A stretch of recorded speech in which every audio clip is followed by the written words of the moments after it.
dan bahagia ya. Terima kasih buat teman-teman yang udah support channel ini. Terima kasih juga buat teman-teman yang udah berbagi cerita horornya ke sini. Buat teman-teman yang ingin berbagi cerita horornya bisa langsung kirimkan ke email yang ada di bawah ini. Bisa juga dicek di kolom deskripsi yang telah saya sediain. Oke, langsung aja kita masuk ke ceritanya.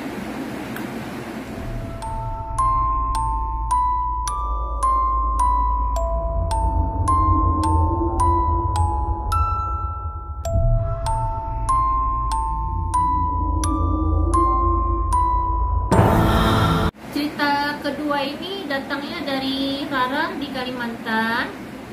Dia ini bercerita ya tentang rumah kontrakannya yang baru, yang mana saat itu mereka ini harus pindah ke kota.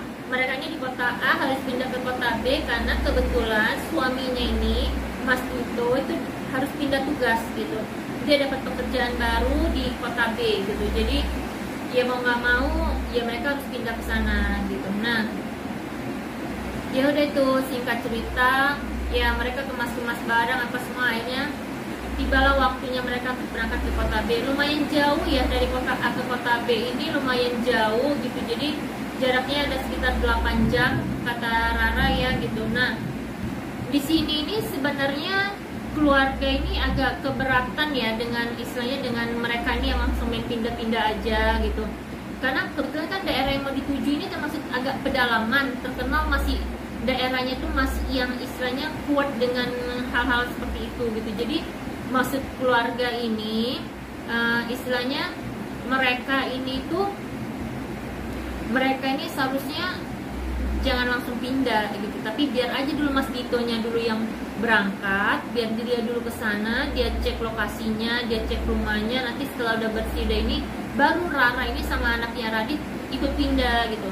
Tapi karena kebetulan Rara ini tipe istri yang manja gitu deh, yang nggak bisa jauh dari suaminya gitu. Nah, dia nggak mau dong pisah sama suaminya karena itu lumayan jauh kan gitu, dan dia bisa sehari aja dia nggak mau gitu. Jadi maksudnya nggak ada yang mau, ya aku mau langsung ikut pindah, aku mau ikut langsung sama Mas Dito kata Rara gitu. Ya udahlah, udah itu keputusan Rara, keluarga pun nggak bisa ngomong kan gitu. Ya udah tuh, ya akhirnya waktu yang ditentuin untuk berangkat pun tiba ya gitu. Nah, mereka berangkat ini dianterin sama keluarga ya gitu, dianterin dengan keluarga. Mereka ada 2 mobil dan 1 truk angkut barang ya. Jadi ini keluarga yang ikut nganter ini ada orang tuanya Rara, ada mama papanya, ada Pak D-nya, ada Pak D Galang, Pak D-nya Rara, ada 2 keponakan Rara.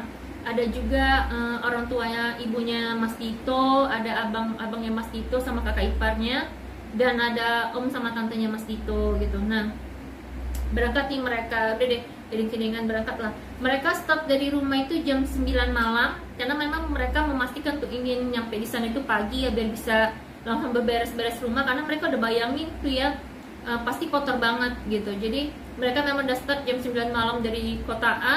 Mereka berangkat itu iring-iringan. Ya udah, mereka menikmati perjalanan malam tanpa ada kejadian apapun, ya nggak ada hal-hal yang aneh. Ya mereka selamat sampai di kota A. Namun di kota A ini gitu, mereka ini masih harus 1 jam lagi untuk mencapai lokasi yang dituju gitu. Jadi masih harus ke dalam lagi gitu. Jadi ya udah nyampe deh. Jadi akhirnya mereka tuh nyampe di tempat tujuan itu kira-kira pukul 7 pagi gitu, pukul 6 atau 7 pagi udah mereka nyampe di situ. Begitu nyampe, mereka lihat kondisi rumahnya, sebenarnya semua agak terkejut karena lumayan udah istilahnya udah semak banget rumah itu, karena ternyata rumah itu udah hampir setahun nggak ditempatin gitu. Jadi rumah itu tuh udah hampir setahun nggak ditempatin, tapi mau gimana lagi, mereka udah telanjur bawa barang dan nggak mungkin lagi mereka balik lagi. Jadi ya mau nggak mau ya mereka harus berjuang untuk membersihkan itu, untuk selesai dalam waktu 1 hari mereka bersihkan itu gitu.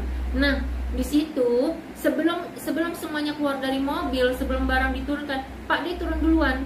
Pak D Galang ini termasuk orang yang kalau di daerahnya itu termasuk yang dituakan lah, dia orang-orang yang paham akan hal-hal seperti itu ya Pak D ini gitu. Jadi Pak D Galang ini turun duluan, dia berdiri itu tepat di gerbang rumah itu. Pak D kayak baca-baca dulu ya semua, Pak D ini baca-bacain dulu. Nah, setelah udah selesai, Pak D masuk, Pak D kelilingin dulu semua, Pak D kelilingin semua, baru setelah itu Pak D balik, Pak D ngomong ke yang lainnya, yuk semuanya masuk, kita bersih-bersih, barangnya nggak usah diturunin dulu kata Pak D. Rara sama Dito sama Radit, kalian belakangan, kalian tunggu di mobil dulu, kata Pak D bilang. Biar semua yang masuk dulu bersihkan, nanti kalau udah bersih baru kalian masuk, kata Pak D gitu. Ya udah tuh, terus ya udah mereka masuk tuh semua bersih lah, ikut bantuin bersih di dalam di luar gitu. Nah, ibu Mas Dito itu sama mamanya Rara sama ibunya Mas Dito itu ya mereka masak, ya mereka ya saling inilah, semua saling bekerja lah, saling membersihkan sampailah mungkin mereka itu di jam 9 pagi mereka istirahat dulu. Jam 9 pagi semua istirahat dulu, pada sarapan dulu ya, pada makan dulu kan capek gitu ya. Ya udah pada makan, udah selesai itu, udah itu baru udah gitu, udah seperti itu kan, baru Pak D-nya nyuruh tuh, baru ya udah kalau mau dimasukin barang-barang yang sekarang udah bisa, kata Pak D gitu. Ya udah mereka masukin tuh barang-barangnya gitu. Ya udahlah kan semua ikut, Rama Dito juga udah boleh masuk kan sama Radit dah.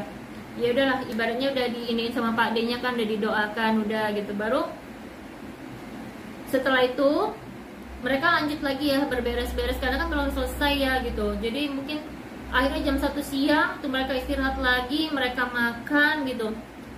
Di situ udah mulai selesai ya gitu. Di jam 3 semua udah kemas-kemas, udah beres, pekerjaan udah rapi semua, udah bisa dibilang udah bersih lah ya, karena termasuk banyak yang bantuin gitu. Jam 5 sore semua keluarga dan saudara itu udah berkemas-kemas ya, mereka udah siap-siap mau pulang gitu. Karena memang ya mereka nggak berencana nginap, dan nggak ada yang nginap ya, memang semua harus pulang mereka semua karena lumayan jauh kota A sama kota B ini gitu. Jadi jam 5 sore itu mereka udah siap-siap mau pulang ke kota A ya, keluarga Lara ini sama keluarga sama saudaranya gitu. Jadi ya udah pulang deh keluarga sama saudara-saudara Rara sama Mas Dito ya gitu. Nah ya udah tuh lanjut deh Rara sama Mas Dito bersih-bersihkan, rapi-rapi barang sendiri ya yang tersisa, ya mereka rapikan sikit-sikit lah gitu. Nah ya udah setelah itu azan maghrib, mereka sholat berjamaah, mereka sholat, ya udah selesai mereka makan malam. Yang gak lama juga mereka tertidur, mungkin ya udah kecapean juga ya gitu, namanya baru nyampe pindahan, besoknya juga Ditonya ini udah harus langsung kerja gitu. Jadi memang kepindahannya ini mendadak gitu, jadi Dito ini dapat tugas harus pindah tugas ini mendadak gitu. Jadi makanya ya udah nggak banyak waktu juga gitu. Ya udah mereka tidur dan tuh ya besok paginya mereka beraktivitas seperti biasa. Dito berangkat kerja, Rara beres-beres rumah, urusin anaknya. Anak Rara ini masih berusia 2 tahun 4 bulan gitu. Ya udah mereka beraktivitas seperti biasa, hari-hari mereka lewati seperti biasa gitu ya. Nggak ada istilahnya, istilah gini ya, Rara menikmati suasana situ, dia ngerasa itu nyaman gitu ya, karena benar-benar nyaman ya, jauh dari kota. Biasanya mereka ini hidup di kota gitu, dengan udara, dengan suara kendaraan yang ini mereka harus hidup di tengah-tengah, termasuk bisa dibilang perkampungan, hutan yang masih banyak pepohonannya. Jadi mereka ini benar-benar kayak ngerasa nyaman gitu ada di situ gitu, kayak ya nyaman, sejuk gitu ya. Ya tetangga-tetangga di situ juga orang-orangnya termasuk yang peduli gitu, saling peduli gitu ya. Rara juga berkenalan sama tetangga-tetangga yang lain gitu ya. Termasuk ya salah satunya ada yang namanya Bu Wati gitu ya. Ya Rara sering main ke rumah Bu Wati itu gitu. Ya udah mereka hari-hari berlalu, seminggu, sehari, 2 hari, seminggu, 2 minggu, itu nggak ada kejadian apapun, ya nyaman-nyaman aja. Sampai mungkin ada sekitar sebulan setelah menempati rumah itu baru tuh mulai ada keganjilan gitu. Nah keganjilan pertama itu yaitu ketika saat itu ya Rara ini sedang menidurkan anaknya ya, Radit, di ruang TV gitu. Jadi ruang TV ini yang paling dekat dengan dapur posisinya gitu. Makanya kenapa Rara kalau menidurkan anaknya itu selalu di ruang TV gitu. Jadi ya karena itu paling dekat sama dapur gitu loh. Jadi kalau dia pun kan Rara ini beraktivitas di dapur ya, jadi kalau ada apa-apa pun Rara tetap kedengaran kalau anaknya lagi nangis atau gimana gitu. Jadi makanya ya udah ya di situ ya Rara lagi beres-beres dapur ya, dia lagi cuci piring, dia nyuci kain ya, pokoknya aktivitas emak-emak lah gimana di dapur di jam 9 pagi saat itu ya mungkin ya. Jadi tiba-tiba aja nih pas Rara ini lagi beres-beres di dapur, Radit ini nangis gitu. Nangisnya ini nggak biasa ya, kalau anak bayi nangis kan masih yang kayak mana lah. Ini Radit nangis langsung menjerit gitu, langsung menjerit kayak orang yang ketakutan gitu. Nangis teriak menjerit gitu. Nangisnya itu nggak wajar, dia nggak nangis selayaknya ya kalau anak bayi nangis gitu. Jadi tuh Rara langsung lari dong, spontan dia langsung lari nemuin anaknya gitu. Dia lihat kenapa anaknya gitu, dia langsung gendong anaknya, dia sayang kan gitu.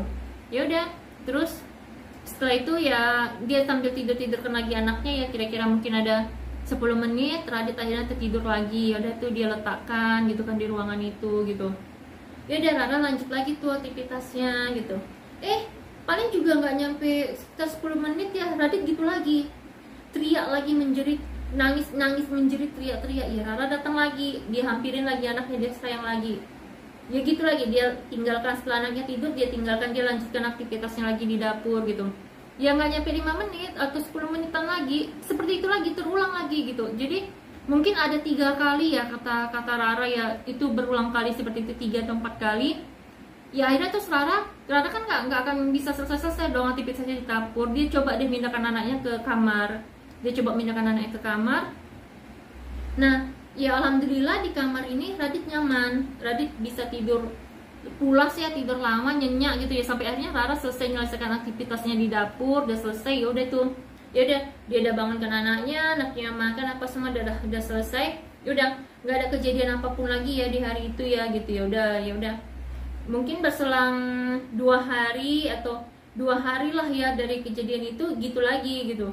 Nah ketika ditidurkan di ruangan itu gitu, Radit seperti itu lagi, mengalami kejadian gitu lagi gitu. Jadi ya hal yang sama lagi dilakukan Rara gitu, tapi di kali itu cuma sekali aja. Ketika Radit seperti itu, Rara langsung pindahkan anaknya ke kamar dong gitu, karena dia tahu mungkin di ruang TV itu gerah ya, panas gitu. Jadi dia coba pindahkan lagi anak ke kamar. Ya benar, di kamar tuh Radit itu bisa tidur nyenyak gitu ya. Alhamdulillah Radit tidur nyenyak di situ gitu. Ya udah Rara lanjutkan aktivitasnya gitu ya.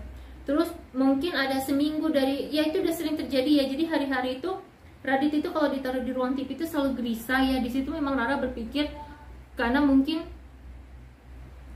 di situ tuh Rara berpikir karena mungkin ya kalau di ruang TV gerah kali ya gitu, kurang.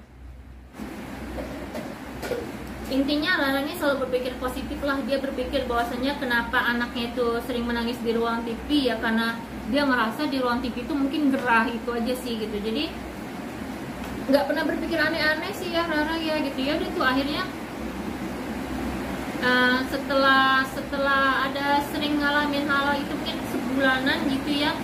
Terus setelah ada sebulan dari kejadian-kejadian sering itu, tiba-tiba ada kejadian aneh lagi kata Rara gitu.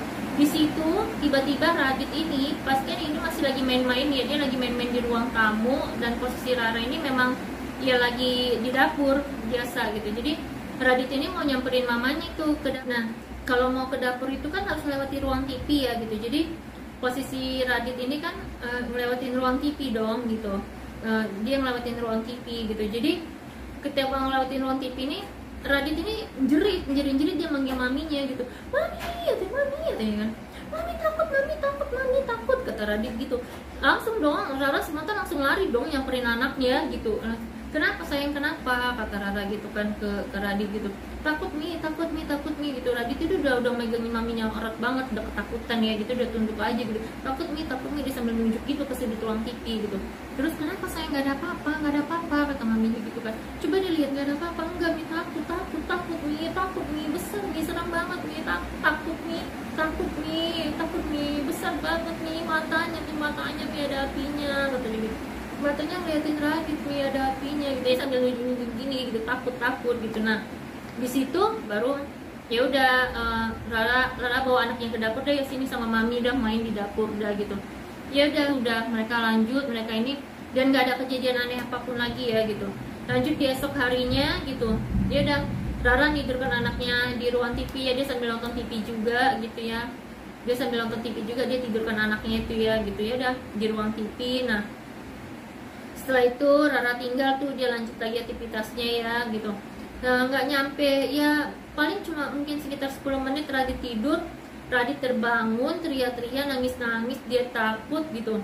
Dia sambil nunjuk gitu ya ke sudut ruangan TV itu gitu. Nah di situ Rara udah mulai ada pikiran ini, dia udah mulai apa ada sesuatu ya kata Rara gitu.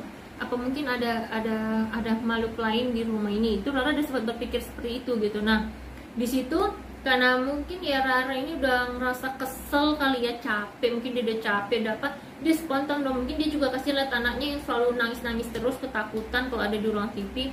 Dia ngomong tuh gitu, dia spontan aja tuh ngomong gitu, saking keselnya mungkin dia ngomong gitu. dia bilang gitu,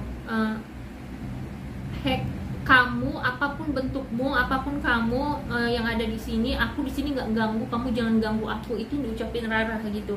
Nah begitu Rara selesai ngomong itu gitu, tep gitu, bingkai foto mereka ini yang ada di samping TV gitu ya, langsung kecampak kayak ada yang ngebanting gitu, langsung banting gitu, kebanting gitu, situ Rara langsung terdiam gitu.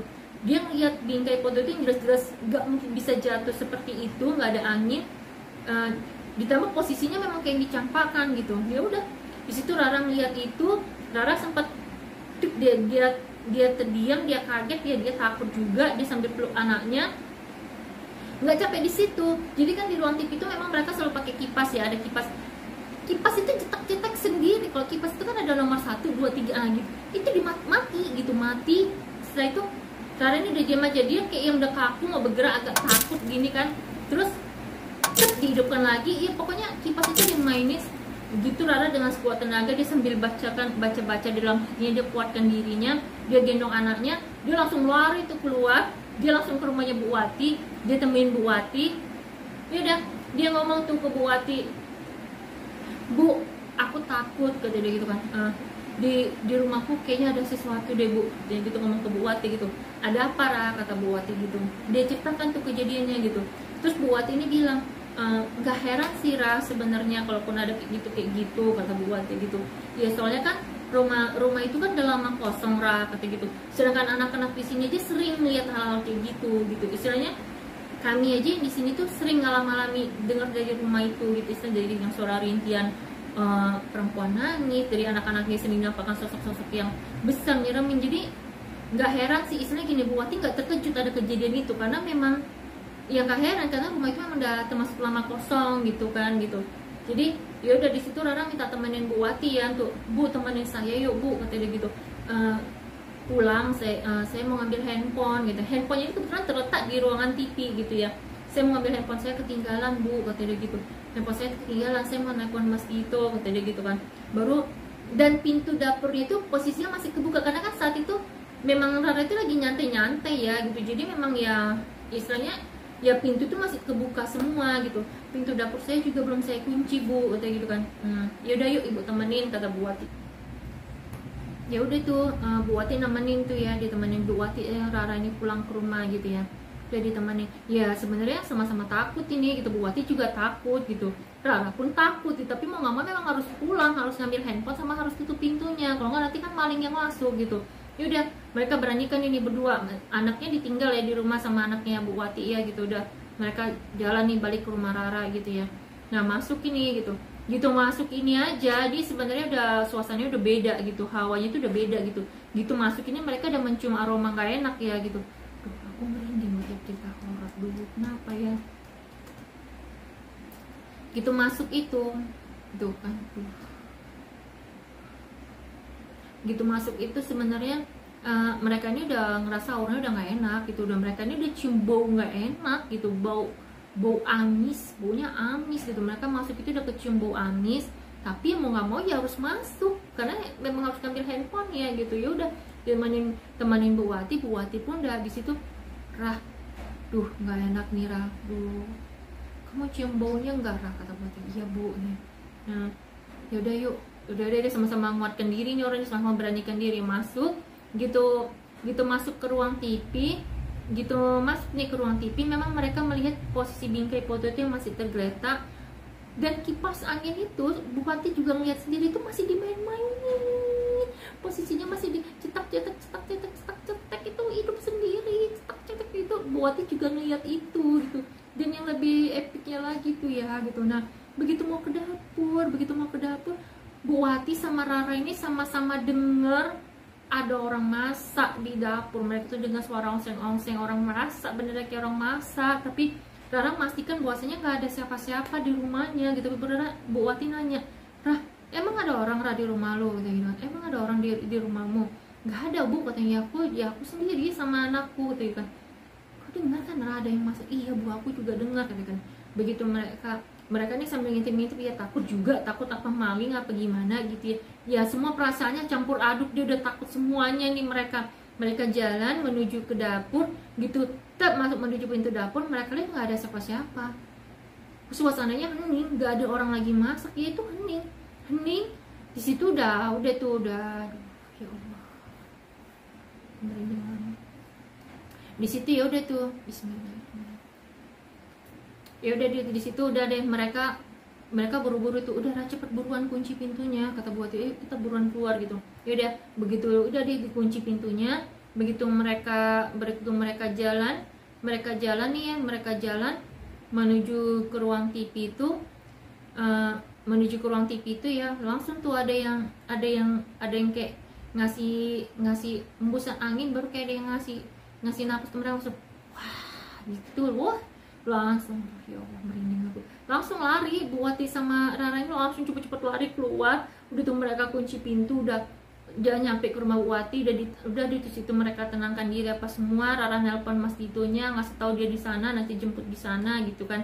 Ya udah akhirnya Mas Ditonya udah pulang kerja. Mas Ditonya jemput Rara dan bertanya kenapa, ada apa, diceritakan tuh semua kejadiannya sama Rara sama Buati. Ya udah, ya tapi mau nggak mau kan memang harus pulang ya, nggak mungkin juga tinggal di rumah Buati gitu. Ya udah mereka pulang. Ya Rara agak berani, namanya udah ada suaminya ya gitu. Udah mereka pulang, ya nggak, suasananya normal kembali ya, nggak kayak mana yang mereka pulang tuh ya nggak ada orang main gimana. Ya udah normal, kayak soalnya udah beda gitu, udah beda lah. Ya udah normal, terus ya udah mereka beraktivitas kayak biasa, sholat maghrib berjamaah apa semua gitu. Dan situ pun Rara ngaji juga ya gitu, dia lantunkan ayat-ayat Al-Quran, dan dia lebih suara apa, dia hidupkan merotol Al-Quran semua di HP gitu ya. Ya udah akhirnya mereka malam tertidur. Jadi mungkin kira-kira pukul 2 malam mungkin ya, mereka ini terbangun karena kayak ada suara orang yang ngebanting piring gitu, piring pecah gitu di dapur. Dua-dua langsung kebangun, Mas Dito sama Rara ini langsung kebangun. Di situ Mas Dito bilang Dik, kamu tunggu sini gitu ya. Karena mereka berpikir takutnya ada maling gitu ya gitu. Jadi Mas Dito coba ngecek ke dapur. Karena ada suara piring, beneran tuh suara piring kayak dibanting kuat banget gitu ya. Gue ngecek dicek ke dapur, ternyata nggak ada apa-apa gitu. Ketika dicek Mas Dito ini nggak ada apa-apa, dan nggak ada suara piring jatuh juga gitu, suara piring pecah. Ya udah tuh Mas Dito balik tidur. Ya balik tidurnya belum juga tertidur, ada lagi suaranya, terdengar lagi tuh suara piring itu dibanting prang gitu, dia dibanting sekuat-kuatnya. Ya udah di situ balik lagi dong ke dapur. Nah kali ini bukan cuma suara piring aja, bahkan dengar suara kayak panci itu berisik lah gitu, panci itu kayak di toko-toko gitu. Baru ada suara orang kayak mandi juga ya, berisik gitu. Jadi Rara pun ikut keluar ya, Rara pun ikut nemenin suaminya, ikut nemenin Mas Ditonya ke dapur. Begitu mereka nyampe ke dapur, mereka cek, ya balik lagi nggak ada apapun, nggak ada aktivitas apapun di dapur. Tapi mereka jelas-jelas dengar suara itu gitu, jelas dengar berisik banget gitu. Ini nggak ada apa-apa gitu, nggak ada aktivitas apapun ternyata gitu. Baru setelah itu ya udah tuh mereka mau balik ke kamar. Pas balik itu udah mau masuk ke ruangan TV, lewatin pintu itu ada itu yang ngomong gitu, ada suara orang ngomong, ada suara perempuan ngomong, bilang gitu, suara ini berat ya gitu, suaranya berat gitu. Mereka ngomong ini rumah kami, segera tinggalkan tempat ini. Di situ Rara sama Mas Dito ya, mereka kuat-kuatkan diri, beranikan diri, mereka melangkah untuk menuju ke kamar. Karena anak mereka kan di kamar ya, mereka udah lebih khawatir dengan anaknya. Mereka melangkah, jadi tuh ya sampai mereka ke tempat tidur. Mereka udah peluk anaknya, mereka takut ada apa-apa. Ya di situ mereka coba tenangkan diri, udah putar semua merotol Al-Quran, mereka bawa untuk tidur. Mereka berharap cepat pagi gitu ya. Udah begitu udah pagi ya, udah pagi harinya, tanpa berpikir panjang, nggak berpikir 2 kali, mereka mutusin untuk pindah rumah. Padahal mereka sendiri baru pindah dan itu capeknya kayak apa. Tapi mereka nggak mau sampai ada kejadian apa-apa karena anak mereka juga masih kecil. Jadi ya udah di situ Mas Ditonya ini izin cuti nggak kerja karena mau pindahan ya gitu. Dia izin cuti nggak kerja. Ya udah mereka di situ kemas barang, mereka langsung pindahan, dibantu sama tetangga di situ. Mereka pindahan.